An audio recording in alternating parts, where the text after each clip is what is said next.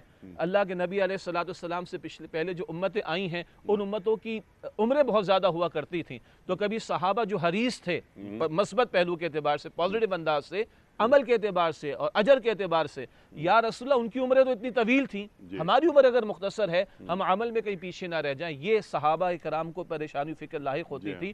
اللہ نے ایک شب وہ دے دی ہے جو 1000 مہینوں سے افضل ہے. اب 1000 سے کتنا افضل ہے وہ اللہ بہتر جانتا ہے. کم از کم 1000 مہینوں کے 83 سال 4 مہینے بنتے ہیں, اور آج ہماری ایوریج لائف ہمارے ملک میں اتنی بھی نہیں ہے. ایک شب اگر مل جائے اور بندہ اللہ سے لو لگا لے, قرآن پاک سے تعلق قائم کر لے, محنت کر لے, تو کم از کم 1000 مہینوں سے افضل. یہ بھی سمت کے فضائل میں ہے. اس امت کو عمر کم دی گئی مگر اعمال ایسے عطا کیے گئے کہ جس کو وہ انجام دے تو اجر و ثواب اس کا بہت زیادہ بڑھ جائے گا. یہ شوق و ذوق اللہ مجھے آپ کو ہم سب کو عطا سبحان اللہ, سبحان اللہ. اور تمسک بالقرآن یہ اللہ تعالیٰ چاہتا ہے, ہم سے مطلوب ہے. اس سے پہلے کہ مفتی صاحب کی طرف میں جاؤں, ایک چھوٹا سا سوال. شب قدر کے حوالے سے آپ نے تفصیلی گفتگو فرمائی, مفتی صاحب نے بنیادی گفتگو عطا فرما دی. تمام دنیا میں شب قدر یعنی ایک رات نہیں ہوتی, تو پھر اس کا تعین کیسے کیا جائے؟ جیسے تمام دنیا میں ہر مقام کے اعتبار سے لوگ اپنی نماز فجر اپنے وقت پر ادا کرتے ہیں, تمام نمازیں, اسی طرح ہر مقام کے اعتبار سے جو بھی ایک انتظامی معاملہ ہے, لوگ رمضان شریف کا آغاز ایک وقت میں کرتے ہیں اور اس کا اختتام ہوتا ہے, عید الفطر منائی جاتی ہے. اور اللہ تعالیٰ کے ذمہ ہے نا بہت سارے معاملات. میں اور آپ تو اپنے مقام کے اعتبار سے روزہ بھی رکھیں, تراویح بھی ادا کریں, قدر کی رات کو تلاش بھی کریں. وہ اللہ علی کل شیء قدیر ہے, وہ ہر ایک کو اس کے اعتبار سے اپنی شان کے مطابق عطا فرما دے گا.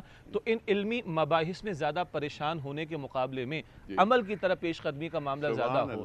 اور اگر نیت یہ ہو جائے, یہ تو قدر کی راتیں جو ہم تلاش کر رہے ہیں, لیکن اللہ رب العالمین کی قسم اٹھا کر کہوں کتنا گناہگار کوئی شخص کیوں نہ ہو, غیر رمضان میں بھی اس کو احساس ہو جائے اور وہ پلٹ آئے اللہ سبحانہ وتعالی کی طرف, تو انشاءاللہ وہی لمحہ, شب قدر تو نہیں کہیں گے, وہی لمحہ اس کے لیے معافی کا باعث بن جائے گا. یہ تو اللہ مواقع دے رہا ہے ہمیں, تو علمی نکات علماء بیان فرما دیں گے, کوئی کنفیوژن نہ رہے, اور ہمیں جو آپشن ملے اس کو اویل کرنا چاہیے. سبحان اللہ, سبحان اللہ. ہم اپنے جغرافیائی خطے کے حوالے سے جس طرح نمازیں پڑھ رہے ہیں, جیسے روزے رکھ رہے ہیں, تو ہماری شب قدر وہ امریکہ میں کچھ بھی ہو, برطانیہ میں کچھ بھی ہو, جو بھی ہو, اس پر عمل کریں.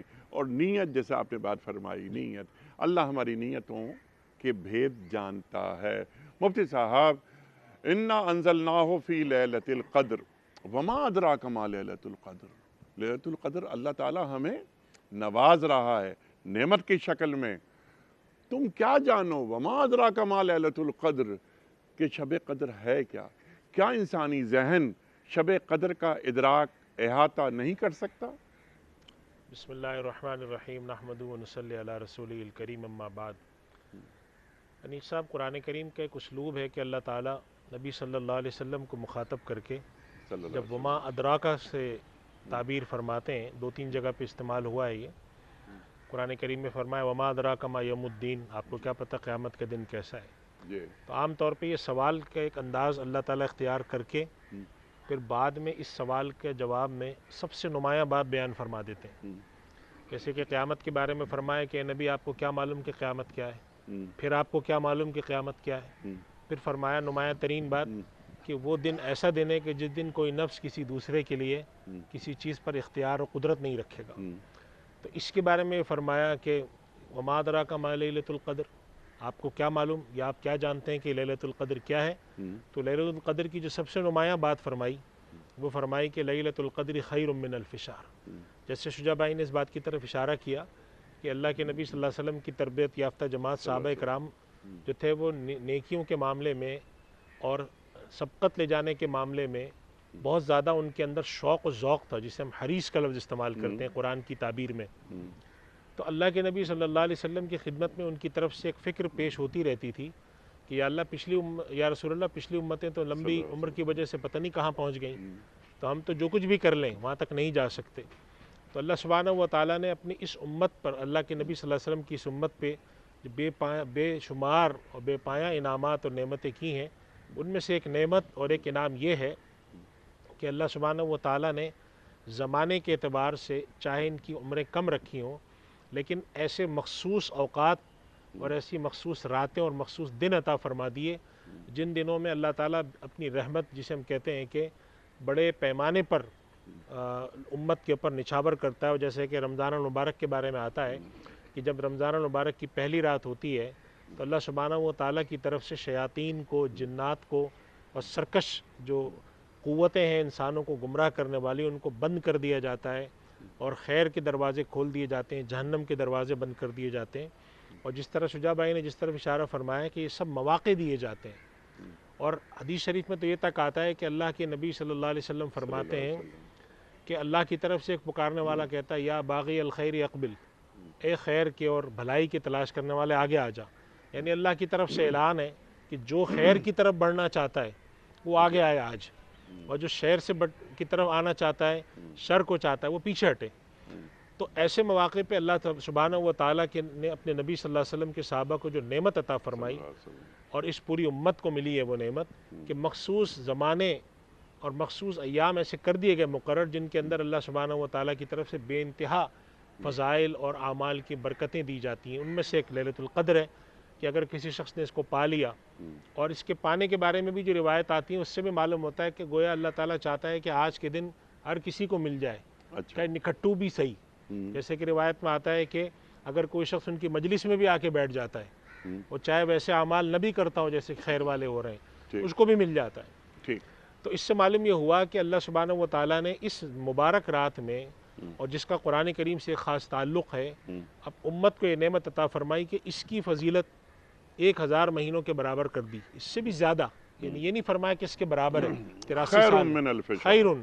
اب خیر کے بارے میں علماء کرام لکھتے ہیں کہ ہو سکتا ہے کہ یہ خیر سے مراد 10,000 مہینے بھی ہو سکتے ہیں، چونکہ اللہ تعالیٰ نے آگے کو نہیں بتایا، لیکن کم سے کم یہ فرما دیا کہ 1000 مہینے سے بہتر ہے. اور اگر ایک شخص، اگر اوسط زندگی ہم دیکھیں تو اعمال کی زندگی انسان کی اوسط ہوتی ہے، تو اگر اس شخص کو 45 سے 50 سال بھی ملتے ہیں، 60 سال کی عمر ہے، 10-15 سال اس کی بلوغت کے رکھ لیں ہم، تو 45 سال کے اندر، 40 سال کے اندر اگر اس کو یہ راتیں 10 دفعہ بھی مل جاتی ہیں تو 800 اور 1000 سال کے قریب وہ پا لیتا ہے، جو کہ حضرت نوح علیہ السلام کی قوم کی ایک عمر ہوا کرتی تھی. اس سے یہ معلوم ہوا کہ اللہ سبحانہ و تعالیٰ نے، جیسا کہ قرآن کریم میں 1-2 چیزوں کی طرف اشارہ فرمایا اللہ تعالیٰ نے کہ اللہ سبحانہ و تعالیٰ اگر 70 کا اضافہ کی بات فرماتے ہیں، 700 کی فرماتے ہیں، تو وہ کوئی تحدید نہیں ہوتی کہ اس سے آگے نہیں ملے گا، اس سے بھی آگے مل سکتا ہے، لیکن کم سے کم تو یہ ملے گا. تو اللہ سبحانہ و تعالیٰ عموماً یہ کام کرتے ہیں کہ فضائل کو، اپنی نعمتوں کو، اپنے رحم کو، کرم کو بیان کرتے ہوئے پھر امت سے تقاضا کرتے ہیں فاستبقوا الخیرات، بڑو نیکیوں کی طرف. اگر وہ ایک جگہ اور فرمائے وفی ذالک فلیتنافس المتنافسون، اگر سبقت لے جانے کی، بازی لے جانے کی کوشش کرنی ہے تو ان کاموں میں کرو. تو جس سے ہم کہتے ہیں کہ یہ نیکیوں کا ایک سیزن ہے، نیکیوں کا ایک موسم ہے، اللہ کی طرف سے رحمتیں بٹ رہی ہیں. اب یہاں پر پھر وہ بات آ جاتی جس کے بارے میں اللہ کے نبی صلی اللہ علیہ وسلم فرماتے ہیں کہ اگر ایسا شخص سے کوئی جو اس رات میں محروم ہے تو پھر وہ بہت ہی بدبخت ہے. پھر اس کے بارے میں روایت میں آتا ہے کہ وہ ایسا شخص ہو لڑائی کیا ہوا ہو، اور جو شراب پینے والا، اس طرح کے جو الفاظ آتے ہیں، یا یہ کہ قطع تعلق ہی کرنے والے لوگ ہیں. یعنی کہ یہ ایسی رات ہے کہ جس رات میں اگر نیکی کرنے والوں کے پاس آدمی جا کے محض بیٹھ بھی جاتا ہے تو اس کو جب نیکی مل جاتی ہے، تو ایسے میں اگر کوئی اپنے آپ کو محروم رکھتا ہے تو وہ بہت ہی شقی اور بہت ہی جسے کہتے ہیں بد نصیب اور کم بخت اور جسے کہتے ہیں محروم شخص ہے. چنانچہ اس رات کی یہ فضیلت بیان کی، اور جیسے شروع میں ایک بات سارے حضرات نے ہمارے فرمائی کہ اس کا تعلق قرآن سے بھی جڑا ہوا ہے، لہٰذا اس کو جاگنے کے لیے میں ایک جملہ کہتا ہوں، بات تتمہ کرتا ہوں کہ اس کے جاگنے کا تعلق قرآن اور عبادت سے جوڑنا چاہیے. محض لیٹے رہنے سے، بازار میں جا کے گھومنے سے، یا آج کل ایک اور رواج ہو گیا جو کہ کسی درجے میں گنجائش بھی ہے کہ صرف واعظ اور درس سنتے رہیں، وہ صرف نہ کریں، وہ ایک حصہ ہو. لیکن جاگنے کا جو معمول اللہ کے نبی صلی اللہ علیہ وسلم کا تھا وہ اشتغال بالقرآن اور اشتغال بالعبادت کا تھا، اس کے ذریعے سے جاگا جائے. سبحان اللہ، سبحان اللہ. اس رات کے اعمال کیا ہوتے ہیں اور کیا ہونے چاہیے؟ ہمارا دین کیا ہمیں تعلیم کر رہا ہے؟ مفتی صاحب، اس سے قبل کہ میں یہ سوال رکھوں، یہ بھی آپ اشارہ فرما دیجئے اس جانب کہ ہمیں کیسے معلوم ہو کہ ہم نے شب قدر حاصل کر لی؟ ارشاد۔ علی صاحب یہ سوال بہت آتا ہے، اور اگر آپ دین کا مجموعی مزاج دیکھیں تو اس سوال کی دین میں کوئی بہت زیادہ حوصلہ افزائی نہیں کی گئی ہے، یعنی حتیٰ کہ اللہ کے نبی صلی اللہ علیہ وسلم یہ بات فرماتے ہیں کہ مجھے معلوم تھا، میں باہر نکلا اور مجھے بھلا دی گئی، ایک واقعہ پیش آیا تھا۔ جی ہاں۔ تو یہاں پر علماء نے اس موضوع پر بھی گفتگو کی، اگر یہ دین کا کوئی ایسا لازمی حصہ ہوتا کہ جس کی خبر امت کو بڑی سطح پہ ہو تو پھر اللہ کے نبی صلی اللہ علیہ وسلم کو نہیں بھلایا جاتا، یا کوئی اور بات بتا دی جاتی۔ اس وجہ سے ہمارے یہاں علماء یہ کہتے ہیں کہ اس چکر میں پڑھنا یا اس بات کے بالکل پیچھے پڑ جانا کہ جی رات تھی یا نہیں تھی، صبح اٹھ کے سورج کی ٹکیا کیسی ہے، اور اس رات کو کوئی جانور بولا نہیں بولا یا فلاں چیز، اس میں اتنا نہ زیادہ نہ جائیں۔ ٹھیک ہے، تو کیا دیکھا جائے؟ اصل حکم یہ ہے کہ ایک تو یہ ساری راتوں میں جاگیں، پورے آخری عشرے میں، پورے آخری عشرے کی جو 5 طاق راتیں خصوصاً، اچھا، یعنی ہمارے یہاں تو یہ معمول بن گیا 27ویں کو جب لوگ جاگتے ہیں اس کے بعد سمجھتے ہیں سارا کام ختم، اب 29ویں کو جاگنے کی حاجت بھی نہیں رہی، اور ہمارے یہاں 27ویں کو عموماً ختم قرآن ہوتا ہے، تو 29ویں شب کو لوگ کوشش کرتے ہیں کہ امام صاحب آج تو آپ 15 منٹ میں تراویح پڑھائیں۔ تو جو ایک اہم بات تو یہ ہے کہ ہم اپنے آپ کو ان 5 راتوں میں مشغول رکھیں۔ اور انیق صاحب، ہم نے اپنے بزرگوں کو دیکھا کہ بعض بزرگ ہمارے ایسے تھے کہ ہمیں خیال ہوتا تھا کہ شاید ان کو اس بات کا ادراک ہو گیا کہ شب قدر ہو چکی ہے، اس کے باوجود وہ آخری راتوں تک اشتغال رکھتے تھے۔ یعنی کہ جیسے مثلاً 21ویں شب ہے، انہوں نے سب سے کہا بھائی آج جاگو، آج بڑی اہم رات محسوس ہوتی ہے، بڑی کیفیات ہیں دل پہ، لیکن یہ مطلب نہیں تھا کہ جی اب 23 کو فارغ ہو گئے ہم۔ اس وجہ سے ہمارے یہاں علماء ایک حکمت لکھتے ہیں کہ شاید من جانب اللہ حکمت یہ تھی کہ اگر یہ بتا دیا جاتا کہ 27ویں اسی کو، تو امت اسی کو پکڑ کے بیٹھ جاتی، اس لیے کہ معاملات میں تو ہماری طبیعت میں سہولت پسندی اور جسے کہتے ہیں سستی ہے۔ تو ایک تو یہ کہ ان راتوں کو جاگیں، جتنا بھی جاگ سکتے ہوں حقوق متاثر کے بغیر، جس کی پوری تفصیل ہے، 5 راتوں کو محنت کریں۔ اور کسی شخص کے دل میں آ جاتا ہے، کیفیت محسوس ہوتی ہے کہ آج مجھے لگ رہا ہے کہ شاید آج میرا دل عبادت میں زیادہ لگ رہا ہے، اللہ کی طرف رجوع زیادہ ہے، میری کیفیت زیادہ ہے، شاید ہی میرے لیے شب قدر ہو، تو اس وجہ سے اس چیز میں بہت زیادہ نہیں پڑھنا چاہیے۔ ہمارے یہاں تو باقاعدہ گروپس، اب جو واٹس ایپ اور یہ سب آ گئے، لوگ ایک دوسرے سے شیئر کر رہے ہوتے ہیں آج محسوس ہوا، یہ ہوا۔ ہمارے یہاں دین کے اندر روایت میں یہ نہیں ہے، حکم ہے ہمیں جس چیز کا، وہ ہے 5 راتوں میں تلاش کرنے کا۔ ہمیں ادراک ہو جاتا ہے تو ہم اس میں زیادہ دعا مانگیں، اور نہیں ہوتا تو بھی تمام معمولات پورے کریں۔ اور اس کے لیے جو ہمارے پاس ایک بڑی مضبوط دلیل ہے وہ یہ ہے کہ جب یہ بات فرما دی گئی، بعض روایت میں آتا ہے، حضرت سعید بن المسیب رحمہ اللہ سے منقول ہے، وہ فرماتے تھے کہ یہ جو کہا جاتا ہے کہ اگر کوئی شخص حاضر رہا تو وہ خیر سے محروم نہیں رہے گا، تو اس سے مراد ہے اگر وہ ایسے گروہ میں حاضر رہا یا اس رات جاگا رہا، اس کو نہ بھی ادراک ہوا کہ آج کیا تھا، لیکن اللہ کی حضور اس نے ایسی دعائیں پیش کر دی، عبادت پیش کر دی، تو اس کی جو خیر ہے جس کے بارے میں فرمایا گیا خیر من الف شہر، اس سے وہ محروم نہیں ہوگا۔ تو ہمیں زیادہ توجہ اس پہ دینی چاہیے، خواہ ہم 27ویں شب کو زیادہ اہتمام سے جاگیں، بالکل جاگیں، لیکن اس کا یہ مفہوم نہیں نکلتا کہ ہم 29ویں شب کو یا 21ویں شب کو کہ آج تو ابھی طاق ابھی شروع ہوئی ہیں، طاق راتیں تو چلو کوئی بات نہیں، ایسا نہ کریں۔ جن راتوں کو اللہ کے نبی صلی اللہ علیہ وسلم نے فضیلت والا کہا ہے، ان کو فضیلت والا سمجھیں، ان کے اندر عبادت کریں۔ کم اور زیادہ ہو سکتی ہے انسان کی طبیعت کے لحاظ سے، لیکن کسی ایک رات کو یہ سمجھیں کہ بس اب تو سب کام ہم کر کے آ چکے ہیں، یا ایک رات کو جاگنے کا اہتمام کریں۔ اور جاگنے کے بارے میں دوبارہ عرض کروں، جاگنے سے مراد محض جاگنا، بیٹھ کر باتیں کرنا، چائے پینا اور پیزے کھانا نہیں ہے، بلکہ جاگنے سے مراد ہے اس کو عبادت سے مشغول رکھنا۔ کچھ نہیں ہو سکتا تو ذکر کریں، لیٹ کر کریں، اور آج کل کے دور میں تو اللہ تعالیٰ نے ہمیں میڈیا کے ذریعے سہولتیں دی ہیں، لیٹے لیٹے کان سے آپ اپنا وہ فون لگا کر دروس سے قرآن سنتے رہیں، کم سے کم خیر کی بات ہی سنتے رہیں، لیکن یہ کہ آپ فضول کام میں وقت گزار لیں، خوش گپیوں میں، باہر گھومنے میں، اور یہ آپ کا اطمینان ہو کہ جی آج رات میں جاگا ہوں، تو یہ کوئی بہت مستحسن شکل نہیں ہے۔ سبحان اللہ، جاگا ہوں تو اس کا مقصد کیا ہے؟ اسی بات کو ہم لے کے آگے چلتے ہیں کہ اس رات کے اعمال، اللہم انکا عفو تحب العفو فاعف عنی، اللہ اکبر۔ کیا اس رات میں لوگوں کے قصور ہم یہ سوچ کر معاف کریں کہ اللہ تعالی ہمارے قصور معاف کرے گا؟ استغفار کا اہتمام کریں، ان عبادات کے ساتھ ساتھ، ان نمازوں کے ساتھ ساتھ، ان نوافل کے ساتھ ساتھ، تو لوگوں کو معاف کیوں نہیں کرتے ہم؟ کہ یہ رات ہمیں درس دیتی ہے اس بات کا کہ لوگوں کو معاف کرنا شروع کر دیں؟ انیق صاحب، ایک حدیث نہیں، بہت سی حدیثوں میں جو دین ہمیں تعلیم کرتا ہے وہ یہ تعلیم کرتا ہے کہ بندے کا انسانوں کے ساتھ یا مخلوق کے ساتھ جیسے معاملہ ہوتا ہے ویسے ہی معاملہ اللہ کا اس کے ساتھ ہوتا ہے۔ کیا بات ہے؟ میں چاہوں کہ اللہ میرے لیے رحیم رحمان بنے تو مجھے امت کے لیے لوگوں کے لیے راحم اور مہربان بننا پڑے گا۔ میں یہ کہوں کہ اللہ تعالیٰ میرے گناہوں کو بخش دیں اور میرا معاملہ لوگوں کے ساتھ انتقام کا ہو تو اللہ میرے گناہوں کو نہیں بخشے گا۔ میں یہ چاہوں کہ اللہ تعالیٰ میرے لیے رزاق بنے تو مجھے چاہیے کہ میں لوگوں کے لیے منفق بن جاؤں۔ سبحان اللہ، سبحان تو جیسے میرا معاملہ لوگوں کے ساتھ ہوتا ہے ویسے ہی معاملہ اللہ کا میرے ساتھ ہوتا ہے۔ لہذا اس آخر عشرے کا جو اللہم انک عفو تحب العفو فاعف عنی، یہ اور جو رات بھلا دی گئی وہ بھلائی گئی کیونکہ دو صحابہ کرام رضوان اللہ علیہم اجمعین میں کوئی بڑا جھگڑا نہیں تھا، کوئی تو میں تھی یا معمولی سا مباحثہ تھا۔ اب آپ سوچیں گے دین جو ہمیں درس دے رہے یہ تعلیم کے لیے ہے۔ یہ تعلیم یہ ہے کہ دیکھیں اولین و آخرین میں جو افضل ترین ہستی ہیں وہ موجود ہیں۔ جی صلی اللہ علیہ وسلم۔ مہینہ کیا ہے؟ افضل ترین مہینہ ہے، افضل ترین رات ہے۔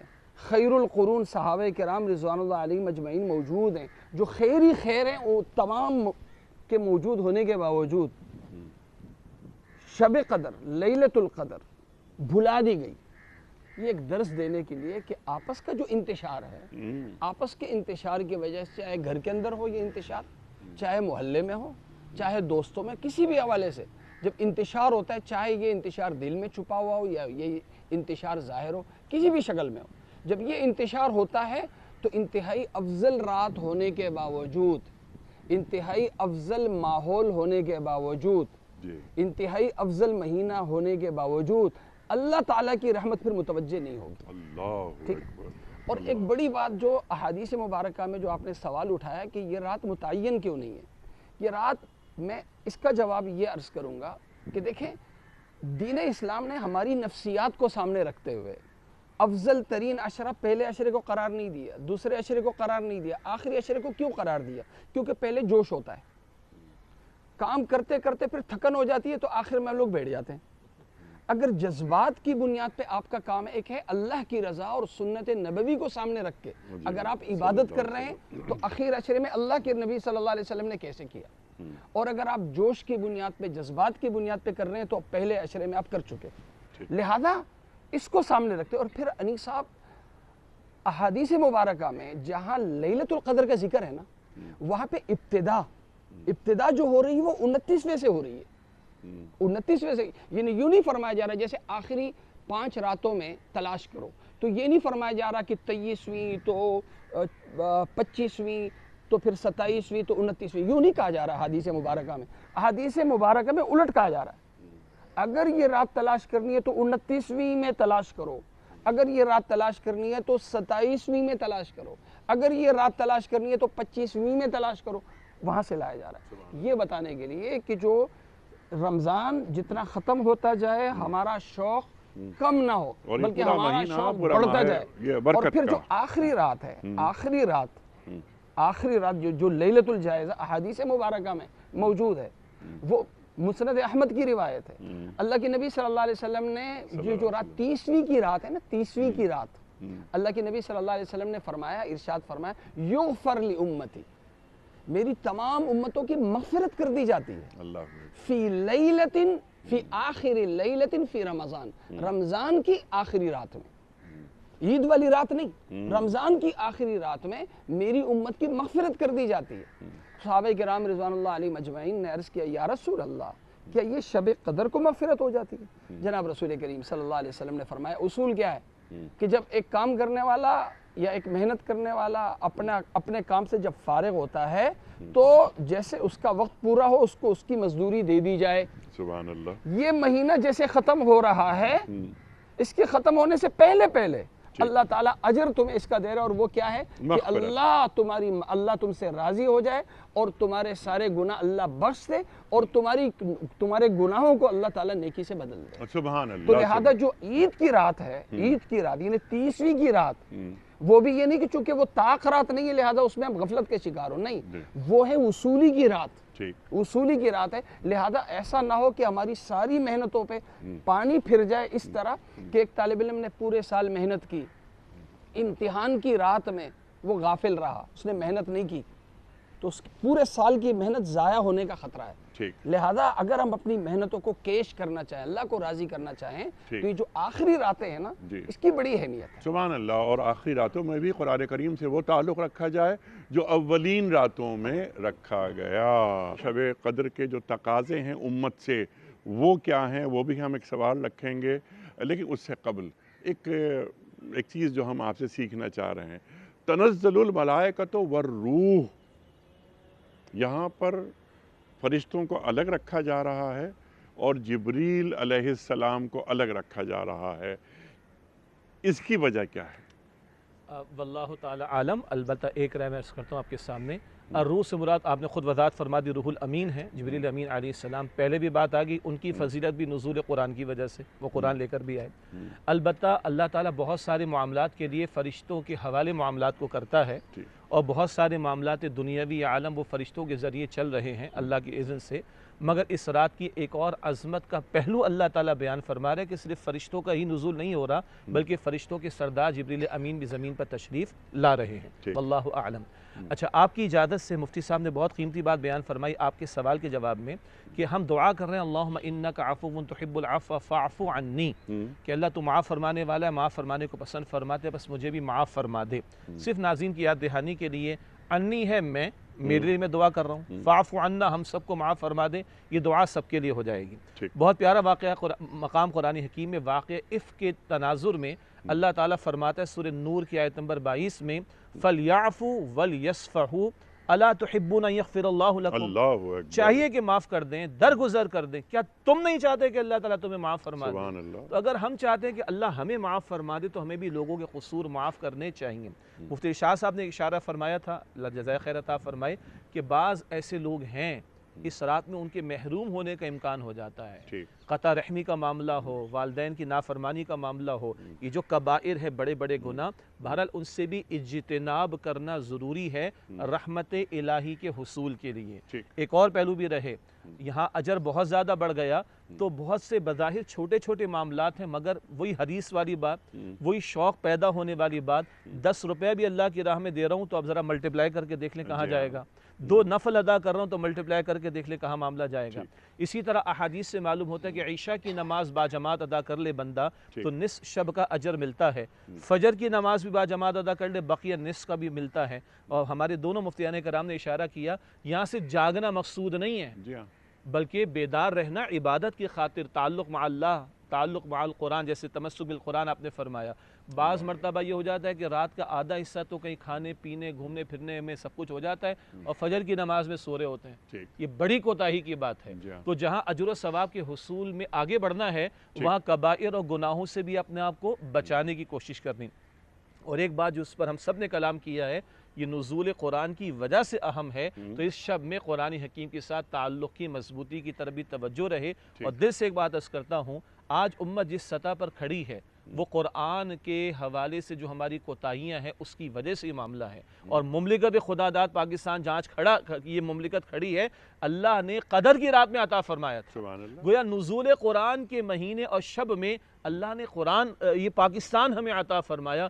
تو ایک ہمیں جو معافی تلافی اللہ تعالیٰ سے کرنی ہے اور توبہ کرنی ہے، وہ یہ بھی ہے کہ جس مملکت خدا داد کو قرآن کے نام پر ہم نے 75 برس سے زائد ہو گئے لے کر بیٹھے ہوئے ہیں، اس مملکت خدا داد میں قرآن حکیم کے نفاذ کی طرف پیش رفت کا معاملہ، قرآن کریم کا نفاذ، جی، اور اللہ فرماتے الرحمن علم القرآن، رحمان نے قرآن سکھایا۔ تو آج اگر رحمت الہی کا میں مستحق بننا چاہتا ہوں اور اسٹرگل کرنا چاہتا ہوں، محنت کرنا چاہتا ہوں، تو مجھے قرآن کی رسی کو تھامنا ہوگا۔ قرآن کو تھامنے کا مراد اس کے تقاضوں پر عمل کرنا ہوگا، اور صرف انفرادی نہیں، اجتماعی سطح پر بھی نفاذ قرآن کی طرف، اجتماعی تقاضے نفاذ قرآن، جی، من لم یحکم بما انزل اللہ فاولئک ہم الکافرون فاولئک ہم الظالمون فاولئک ہم الفاسقون، یہ 3 فتاوی بقول ہمارے استاد ڈاکٹر اسرار صاحب کے، یہ اللہ کے 3 فتوے ہیں، جو اللہ کے نازل کردہ کلام کے مطابق فیصلے نہیں کر رہے وہی تو کفر کر رہے ہیں، مراد عملاً وہی تو ظلم کر رہے ہیں، وہی تو فسق کر رہے ہیں۔ آج اگر رحمت کے مستحق بندہ چاہتے ہیں تو اس نزول قرآن کے مہینے اور شب میں